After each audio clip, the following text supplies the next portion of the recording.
अस्सलाम वालेकुम प्यारे प्यारे व्यूअर्स। अल्लाह तबारक व तआला से दुआ है कि आप सब खैरियत से होंगे। आज इंशाल्लाह मैं आपको मसाला उड़द दाल या माश दाल फ्राई की ढाबा स्टाइल रेसिपी बताऊंगा। Let's get started. 150 ग्राम दाल में हम नमक डाल के उसको गर्म पानी में बॉईल करने के लिए लो फ्लेम पे छोड़ देंगे।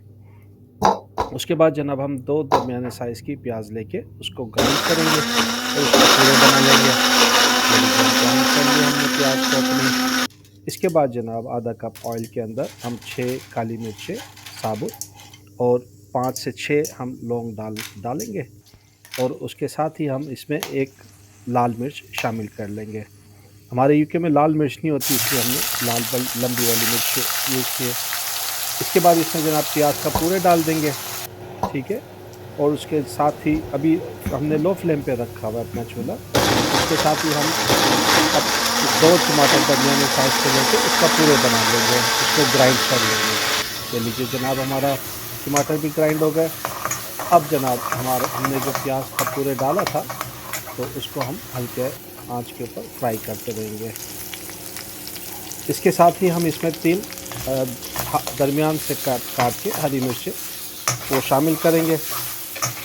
ये स्टेप्स बहुत इम्पोर्टेंट हैं उड़द की दाल बनाने में ढाबा स्टाइल, तो इन स्टेप्स का आप काइंडली ख्याल रखिएगा। लीजिए जनाब हमने अपनी हरी मिर्च को भी फ्राई कर लिया। अब इसमें हम टमाटर का पूरे डाल लेते हैं।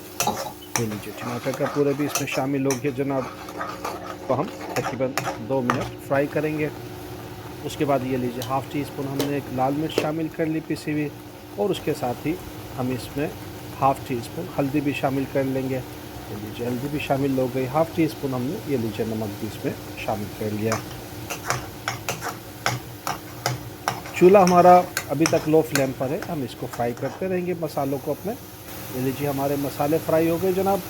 अब इसमें हम थोड़ा सा पानी डालेंगे और इसको फिर मिक्स करेंगे दोबारा से, ताकि हमारे मसाले और हमारी जो प्याज है वो साइडों पे कम से कम लगे।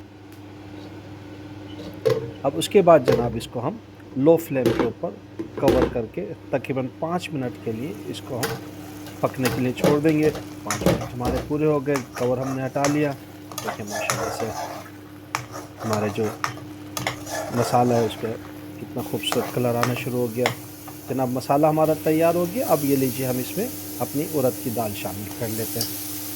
उड़द की दाल शामिल करके इसको मिक्स करेंगे हम तकरीबन 2 मिनट और उसके बाद इसमें पानी शामिल करेंगे। हाफ़ कप पानी हमने शामिल किया इसमें। हाफ़ कप पानी शामिल करने के बाद इसको हम लो आंच के ऊपर अपने फ्लेम को रखेंगे, चूल्हे को फ्लेम पे ढक के रख देंगे। देखिए माशाल्लाह से हमारी दाल ढाबा स्टाइल तैयार होने के करीब है।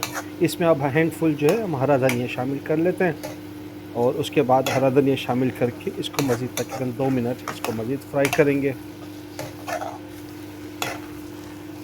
माशाल्लाह देखें दाल का कलर कितना खूबसूरत आता जा रहा है। जैसे ही आप हरा धनिया इसमें शामिल करेंगे, दाल में से इंतहाई खूबसूरत महक आना शुरू हो जाएगी। ये लीजिए जनाब हरा धनिया को भी हमने कर लिया। अब इस स्टेज के ऊपर इसमें हम गरम मसाला शामिल करेंगे। तकरीबन हाफ़ टी स्पून हमने गरम मसाला इसमें शामिल किया है और गरम मसाला शामिल करने के बाद जनाब इसको मज़ीद तकरीबन 3 से 4 मिनट के लिए इसको कवर करके रख देंगे। ठीक है जनाब, अब हमारी बारी है, दाल हमारी तैयार हो चुकी। अब हमारी बारी है इसका भंगार तैयार करने की। भंगार में सबसे पहले हम ऑयल को गरम करेंगे और उसमें 2 हमने लाल मिर्चें ली हैं साबुत और उसके बाद 1 टेबल स्पून हमने इसमें ज़ीरा शामिल किया है। ज़ीरा देखें फ्राई हो गया हमारा। इसके बाद हम इसमें क्वार्टर टी स्पून लाल मिर्च शामिल करेंगे और हैंडफुल इसमें हरा धनिया शामिल करके इसको फिर फ्राई करेंगे हम। ये लीजिए जनाब हमारा तड़का तैयार हो रहा है। हाँ माशाल्लाह माशाल्लाह हमारा तड़का तैयार हो गया। दाल भी हमारी तैयार है। ये लीजिए जनाब हम अब इस दाल को तड़का दे देते हैं। माशाल्लाह देखें जनाब कितनी खूबसूरत लग रही है। तैयार होने के बाद हमारी ढाबा स्टाइल माश की सफ़ेद दाल तैयार है। उम्मीद है आपको ये रेसिपी पसंद आई होगी। जनाब अपने ख़यालात का इज़हार कीजिएगा। अपना, अपने घर वालों का, सब साथियों का ख्याल रखिएगा। अपने बाबा को दीजिए इजाज़त। अल्लाह हाफ़िज़, टेक केयर और जनाब लाइक और सब्सक्राइब तो कर दीजिएगा ना, है ना? वो तो आप करते ही हैं माशाल्लाह से। चलें ओके, टेक केयर, अल्लाह हाफ़िज़।